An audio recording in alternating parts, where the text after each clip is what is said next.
विद्यार्थी मित्र हो, आपण मागील तासिकेमध्ये कायदे निर्मितीची प्रक्रिया, कायद्याचं विधेयकाचं रूपांतर कायद्यामध्ये होत असताना ज्या 5 अवस्थांमधून विधेयकाला जावं लागत असतं, या 5 अवस्थांची आपण साधक बाधक चर्चा केलेली आहे. याशिवाय संसदेचे जे लोकप्रतिनिधी असतात किंवा सदस्य असतात, या सदस्यांचे वेतन भत्ते आणि विशेष अधिकार यावर देखील आपण विमर्श त्या ठिकाणी केलेला आहे. आज आपण नवीन चॅप्टर त्या ठिकाणी घेणार आहोत, ते म्हणजे राष्ट्रपती आणि कार्यकारी मंडळ. विद्यार्थी मित्र हो, आपल्याकडे संसदीय लोकशाहीची स्थापना करण्यात आलेली आहे. आपली जी काही संसदीय लोकशाही आहे ते इंग्लंड या देशाच्या धर्तीवरती निर्माण करण्यात आलेले आहे. भारत हे एक संघराज्य आहे आणि संघराज्य आणि लोकशाही या दोन्हीचं सरमिसळ या ठिकाणी व्यापक प्रमाणामध्ये झालेली आपल्याला दिसून येते. मग ही राजकीय रचना, केंद्रीय कार्यकारी मंडळाची राजकीय रचना या ठिकाणी सर्वप्रथम बघूया. तसं जर बघितलं तर प्रत्येक देशाचा भौगोलिक रचना, राजकीय रूढी, परंपरा व त्यातून निर्माण झालेली राजकीय संस्कृती इत्यादी घटक विचारात घेऊन प्रत्येक देश आपली विशिष्ट राजकीय व्यवस्था किंवा रचना स्वीकारित असते. अनेक वर्षाच्या अनुभवातून ती साकारलेली असते. लोकशाही, प्रजासत्ताक हा आपल्या राजकीय व्यवस्थेचा आत्मा आहे. ब्रिटिश काळातील विविध प्रयोग हा सध्याच्या राजकीय व्यवस्थेचा वारसा आहे. ब्रिटिश काळातच संघराज्यात्मक शासन पद्धती, संसदीय पद्धती यांचा स्वीकार केला. हळूहळू व्यवस्था विकसित झालेली आपल्याला दिसून येते. प्रत्येक शासन व्यवस्थेचे, मग ती कोणतीही शासन व्यवस्था असो, त्या शासन व्यवस्थेमध्ये कार्यकारी मंडळ, कायदे मंडळ आणि न्यायमंडळ ही 3 विभाग कार्यरत असताना आपल्याला दिसून येतात.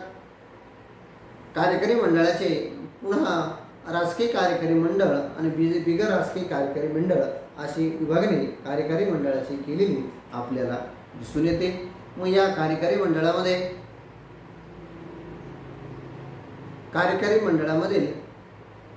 राजकीय कार्यकारी मंडळामध्ये सचिवापासून सेवकापर्यंत यांचा समावेश त्या ठिकाणी केला गेलेला आपल्याला दिसून येतो. भारताने संघराज्यात्मक शासन पद्धती बरोबरच लोकशाही गणराज्य देखील स्वीकार केलेला आपल्याला दिसून येतो. आपल्या घटनेचे महत्त्वाचे वैशिष्ट्य म्हणजे आपला भारताचा विस्तृत असा भूभाग, वांशिक, भाषिक, धार्मिक व जाती भिन्नता यांचा विचार करता आपल्या देशासाठी संघराज्यात्मक फेडरल सिस्टीम, शासन संस्था किंवा व्यवस्था उपयुक्त ठरलेली आपल्याला दिसून येते. राष्ट्रीय एकात्मता टिकावी असा त्यामागचा उद्देश आहे. केंद्र व राज्य या दोन्ही सरकारचे परस्पर संबंध, कार्यात झालेली विभागणी व सर्वोच्च न्यायालयास प्राप्त झालेल्या पुनरावलोकनाचा अधिकार ही संघराज्यात्मक वैशिष्ट्ये आपल्या भारतीय राज्यघटनेमध्ये प्रामुख्याने आढळून आलेली आपल्याला दिसून येते. भारताने संसदीय शासन व्यवस्थेचा स्वीकार केलेला आहे. आपली परंपरा संसदीय पद्धतीची आहे. कायदेमंडळ किंवा विधिमंडळ हे संसद या नावाने ओळखले जाते. या पद्धतीचे सर्वात महत्त्वाचे वैशिष्ट्य म्हणजे कार्यकारी मंडळाचे नाममात्र आणि वास्तविक असे 2 प्रमुख असतात. एकास राष्ट्रप्रमुख, हेड ऑफ द नेशन म्हणतात, त्यांना राष्ट्रपती किंवा राष्ट्राध्यक्ष म्हटले जाते. हे कार्यकारी मंडळाचे नाममात्र प्रमुख असतात. त्यांच्या नावाने देशाचा कारभार चालतो. दुसरा वास्तविक कार्यकारी मंडळ प्रमुख असून त्यांना पंतप्रधान म्हटले जाते. राष्ट्रपतींना सल्ला देण्याचे कार्य पंतप्रधानांना करावे लागते. म्हणून जेव्हा मध्यवर्ती किंवा केंद्रीय कार्यकारी मंडळ असा शब्द वापरतो तेव्हा त्यामध्ये राष्ट्रपती, उपराष्ट्रपती, पंतप्रधान व मंत्रिमंडळ यांचा समावेश असतो. या सर्वांची माहिती यामध्ये दिलेली असते. भारतीय राज्यघटनेच्या कलम 52 पासून तर 78 पर्यंत या ठिकाणी राष्ट्रपतीची विस्तृत असे विवेचन त्या ठिकाणी केले गेलेले आपल्याला दिसून येते. मग आपल्या देशाचे जे राष्ट्रप्रमुख असतात, राष्ट्रपती, ते संपूर्ण देशाचे प्रमुख असतात. देशाचा संपूर्ण राज्यकारभार राष्ट्रपतीच्या नावाने त्या ठिकाणी चालवलेला असतो. राष्ट्रपती जरी नाममात्र प्रमुख असतात, परंतु तो भारताचा प्रथम नागरिक देखील म्हणून त्यांच्याकडे बघितले जाते. याशिवाय तो तिन्ही सैन्य दलाचा प्रमुख असतो. भूदल असेल, वायुदल असेल, समुद्र दल असेल, या तिन्ही दलाचा तो सरसेनापती म्हणून राष्ट्रपतीला मंजुरी किंवा मान्यता त्या ठिकाणी दिली आहे की तिन्ही घटक हे राष्ट्रपतीच्या अधिपत्याखाली येत असतात. तो तिन्ही दलाचा सेनापती म्हणून, लष्कर प्रमुख म्हणून त्या ठिकाणी बघितलेला आपल्याला दिसून येतो. याशिवाय भारताच्या राष्ट्रपतीचा महत्त्वाचा अधिकार म्हणजे संसदेने केलेले कायदे जेव्हा दोन्ही सभागृहामधून कोणतेही विधेयक पास झाले जाते तेव्हा पास जेव्हा म्हटले जाते की ज्यावेळेस राष्ट्रपतीची सही त्या विधेयकावर झालेली असते तरच त्या विधेयकाचं रूपांतर कायद्यामध्ये होत असतं किंवा कायद्याचं रूपांतर त्या ठिकाणी झालेलं आपल्याला दिसून येते. म्हणजे कायद्यात्मक दृष्टिकोनातून देखील भारताच्या राष्ट्रपतीला अत्यंत अनन्यसाधारण असं महत्त्व त्या ठिकाणी प्राप्त झालेले आपल्याला दिसून येते. त्यानंतर दुसरा महत्त्वाचा घटक म्हणजे राष्ट्रपतीला वटहुकूम देखील काढण्याचा अधिकार आहे. जेव्हा तातडीचे निर्णय घेण्याची क्षमता असते किंवा कायदा करणं गरजेचं असतो, अशा वेळी राष्ट्रपती वटहुकूम त्या ठिकाणी काढत असतात. या वटहुकुमाला 6 महिन्याच्या आत संसदेची मान्यता घ्यावी लागत असते. वटहुकूम हा फार तर 1 वर्षापर्यंत वाढवता येतो, परंतु त्याला संसदेची मान्यता घ्यावी लागत असते. अशा वेळेस राष्ट्रपतीने काढलेला वटहुकूम हा अत्यंत महत्त्वाचा घटक त्या ठिकाणी आपल्याला दिसून येतो. एखाद्या विधेयकावर स्वाक्षरी करणे राष्ट्रपती नाकारू शकतात. त्याला नकाराधिकार, ओटो पॉवर असे म्हणतात. राष्ट्रपतीला हा ओटो पॉवर भारतीय राज्यघटनेनं दिलेला आपल्याला दिसून येतो. एखादे विधेयक पास करण्याबरोबरच ते विधेयक जर जनतेच्या कल्याणाचं आहे की नाही हे तपासून बघितल्यानंतर राष्ट्रपती ते स्थगित देखील करू शकतात. संसदेची अधिवेशने आमंत्रित करणे, स्थगित करणे इत्यादी अधिकार राष्ट्रपतींना असतात. कायदेविषयक व्यापक अधिकारामुळे राष्ट्रपतींना तिसरं सभागृह असे म्हणतात. राष्ट्रीय आणि आंतरराष्ट्रीय क्षेत्रात त्यांना मानाचे स्थान प्राप्त झालेले असते. संसदीय शासन पद्धतीच्या प्रथेप्रमाणे राष्ट्रपती आपल्या अधिकारांचा वापर पंतप्रधान या वास्तविक कार्यकारी मंडळ प्रमुख यांच्यामार्फत करीत असतात. असे असले तरी प्रसंगानुरूप सर्व अधिकार वापरण्याची सत्ता व अधिकार राष्ट्रपतींना असतात. राज्यघटनेच्या कलम 52 ते 62 पर्यंत राष्ट्रपती पदासाठी उभे राहणाऱ्या उमेदवाराची पात्रता, त्यांचा कार्यकाल, वेतन, त्यांचे कार्य, अधिकार इत्यादींची चर्चा केली जाते. राष्ट्रपती पदासाठी उमेदवाराच्या पात्रता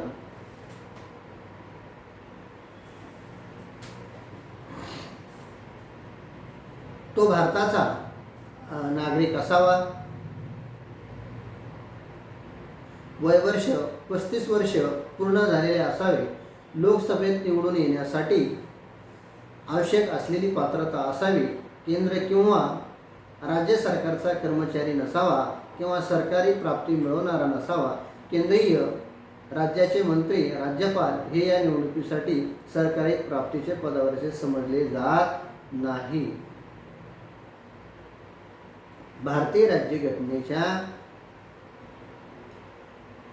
52 पासून तर 62 पर्यंत राष्ट्रपतीला उमेदवाराच्या पात्रता, त्यांचा कार्यकाळ त्या ठिकाणी सांगितलेला आपल्याला दिसून येतो. राष्ट्रपतीच्या कोणत्याही भारताची निवडणूक जर लढवायची असेल तर सर्वप्रथम तो भारताचा नागरिक असावा, हा त्या पाठीमागची सर्वात महत्त्वाची अट आपल्याला दिसून येते. भारताचा राष्ट्रपती ज्या व्यक्तीला व्हायचा असेल तर तो भारताचा सर्वप्रथम नागरिक असणं अत्यंत गरजेचं आहे. आणि संसदेने वेळोवेळी कायदे करून ज्या काही अटी नियम शर्ती ठरवलेल्या आहेत त्या देखील त्यानं पूर्ण करायला असणं गरजेचं आहे. याशिवाय त्याच्या वयाची 35 वर्ष पूर्ण झालेली असावी लागते आणि शासनाचं कोणतेही आर्थिक लाभाचं पद त्यांनी स्वीकारलेलं नसावं. यासाठी मंत्री आणि राज्यपाल याला आपोआप त्या ठिकाणी केले आहेत. भारतातील कोणताही मंत्री असेल, राज्यपाल असेल तर तो राष्ट्रपतीची निवडणूक लढवू शकतो. अशाच रूपामध्ये भारताच्या राज्यघटनेत राष्ट्रपती पदाच्या पात्रता त्या ठिकाणी सांगितलेल्या आपल्याला दिसून येतात. त्यानंतर दुसरा जो घटक आहे राष्ट्रपतीची निवड. राष्ट्रपतीची निवड पद्धती. राष्ट्रपतीची निवड प्रत्यक्ष जनतेकडून होत नसून जनतेने निवडून दिलेल्या प्रतिनिधीच्या मार्फत होत असते. त्याला अप्रत्यक्ष निवडणूक म्हणतात. राष्ट्रपतीला निवडून देण्याचा अधिकार केंद्रीय संसदेच्या दोन्ही सभागृहातील निर्वाचित सदस्यांना आणि राज्याच्या विधानसभेतील सदस्यांना असतो. या सर्वांना मिळून निर्वाचन मंडळ असे म्हणतात. राष्ट्रपतींना निवडून देणाऱ्या मतदारांच्या मताचे किंवा एका मताचे मूल्य लोकप्रिय ठरविले जाते. संसद सदस्यांच्या व विधानसभेतील सदस्यांच्या मताचे मूल्य सारखे नसते. वेगवेगळे मूल्य असून ते मूल्य ठरविणाऱ्या 2 पद्धती किंवा 2 सूत्रे निश्चित करण्यात आले आहेत. ती सूत्रे पुढील प्रमाणे आपल्याला दिसून येतात. सर्वप्रथम संसद सदस्यांच्या मताचे सूत्र त्या ठिकाणी आपल्याला बघायचे आहे. राष्ट्रपतीची निवड पद्धती. या निवड पद्धतीला एक निर्वाचन मंडळ त्या ठिकाणी स्थापन केलेलं आहे. या निर्वाचन मंडळामध्ये संसदेची जी काही 2 अंगे आहेत यामध्ये लोकसभा आणि राज्यसभा, याशिवाय घटक राज्यातील प्रत्येक राज्याच्या घटक राज्यातील निर्वाचित सदस्य यांचा समावेश या निर्वाचन मंडळामध्ये होत असतो. यावरून आपला असे लक्षामध्ये येतं की या राष्ट्रपतीच्या निवडणुकीमध्ये प्रत्येक राज्याचे आमदार आणि राज्यसभा आणि लोकसभेचे सर्व खासदार त्या ठिकाणी मतदानामध्ये भाग घेत असतात. यांचं मताचं एक सूत्र त्या ठिकाणी सांगितलेलं आहे. ते सूत्र अगोदर आपल्याला या ठिकाणी बघावे लागेल. संसद सदस्यांच्या मताचे मूल्य ठरविणारे सूत्र. यामध्ये सर्व घटक राज्यांच्या आमदारांना प्राप्त झालेली एकूण मताची बेरीज भागिले लोकसभा अधिक राज्यसभा यातील निर्वाचित सदस्य संख्या बरोबर प्रत्येक संसद सदस्याला प्राप्त झालेल्या मतांचे मूल्य. हे झालं संसद सदस्यांच्या मताचे मूल्य. यामध्ये सर्व घटक राज्यांच्या आमदारांना प्राप्त झालेल्या एकूण मतांची बेरीज भागिले लोकसभा राज्यसभा यातील निर्वाचित सदस्य संख्या बरोबर प्रत्येक संसद सदस्याला प्राप्त झालेले मताचे मूल्य. यानंतर दुसरं जे सूत्र सांगितलेले आहे राज्य विधानसभा सदस्यांच्या मताचे मूल्य ठरविणारे सूत्र. राज्यातील एकूण लोकसंख्या भागिले निर्वाचित विधानसभा सदस्य संख्या भागिले 100 प्रत्येक आमदाराला प्राप्त होणाऱ्या मताची संख्या. अशा स्वरूपामध्ये सूत्र त्या ठिकाणी सांगितलेलं आपल्याला दिसून येते. यानंतर निवडून येण्याची आवश्यकता, मते किंवा कोटा. राष्ट्रपतीच्या निवडणुकीमध्ये लोकसभा सदस्यांच्या मताचं एक मूल्य त्या ठिकाणी ठरवलेलं आहे, म्हणजे संसद सदस्यांच्या मताचे मूल्य. तशा स्वरूपामध्ये विधानसभेच्या आमदाराचं मताचं मूल्य देखील ठरवलेलं आपल्याला त्या ठिकाणी दिसून येते. 2 सूत्रे राष्ट्रपतीच्या निवडणुकीमध्ये निवडून येण्यासाठी अत्यंत महत्त्वाचे असतात. याशिवाय निवडून येण्यासाठी एक विशिष्ट कोटा देखील त्या ठिकाणी पूर्ण करावा लागत असताना आपल्याला दिसून येतो. या निवडून येण्याच्या मताचे मूल्य ठरवल्यानंतर राष्ट्रपतीची निवडणूक होते. राष्ट्रपती म्हणून निवडून येण्यासाठी किती आवश्यक मते पाहिजे हे काढले जाते. म्हणजेच कोटा काढला जातो त्या उमेदवाराने तितकी मते प्राप्त केली पाहिजे. त्यासाठी एक सूत्र आहे, ते पुढील प्रमाणे: राष्ट्रपतीच्या निवडणुकीत झालेले एकूण मतदान भागिले निवडून द्यावयाच्या प्रतिनिधीची संख्या बरोबर राष्ट्रपती म्हणून निवडून येण्यासाठी आवश्यक मते किंवा कोटा. या निवडणुकीसाठी पसंती क्रमांकासह एकल संक्राम्य प्रेफरन्स वोट स्वीकारण्यात आले असून निवडून देण्यासाठी स्पष्ट बहुमत पाहिजे. प्रथम पहिल्या पसंतीचे मते मोजले जातात. कोटा पूर्ण करणारे उमेदवार राष्ट्रपती म्हणून निवडून आल्याचे घोषित होते. ही पद्धत खूप गुंतागुंतीची आणि गणिती स्वरूपाची असल्यामुळे सामान्य जनतेला समजत नाही. निवडून आलेल्या उमेदवारास सर्वोच्च न्यायालयाचे सरन्यायाधीश राष्ट्रपती पदाची शपथ देवितात. त्याला प्रतिज्ञा असे म्हणतात. आतापर्यंत भारतामध्ये doctor Rajendra Prasad, doctor Radhakrishna, doctor Zakir Hussain, doctor V P Giri, Fakhruddin Ali Ahmed, Neelam Sanjiva Reddy, जयसिंग, व्यंकटरमण, शंकर दयाळ शर्मा, के आर नारायणन हे सर्व आतापर्यंत होऊन गेलेल्या राष्ट्रपतीची नावे आहे. सध्या द्रौपदी मुर्मू हे भारताच्या महिला राष्ट्रपती म्हणून कार्यरत आहेत. या अगोदर प्रतिभाताई पाटील ह्या देखील महिला उमेदवार म्हणून त्या ठिकाणी निवडून आलेल्या होत्या. आणि प्रणव मुखर्जी होते, की अलीकडील काळातील राष्ट्रपतीची नावे या ठिकाणी आपल्याला दिसून येतात. अशा स्वरूपामध्ये भारतामध्ये राष्ट्रपतीचे उमेदवार त्या ठिकाणी निवडून गेलेले आपल्याला दिसून येतात. यानंतर समोरचा जो घटक आहे तो म्हणजे राष्ट्रपतींचा कार्यकाल, तो आपण नंतरच्या तासिकेमध्ये घेणार आहोत. धन्यवाद.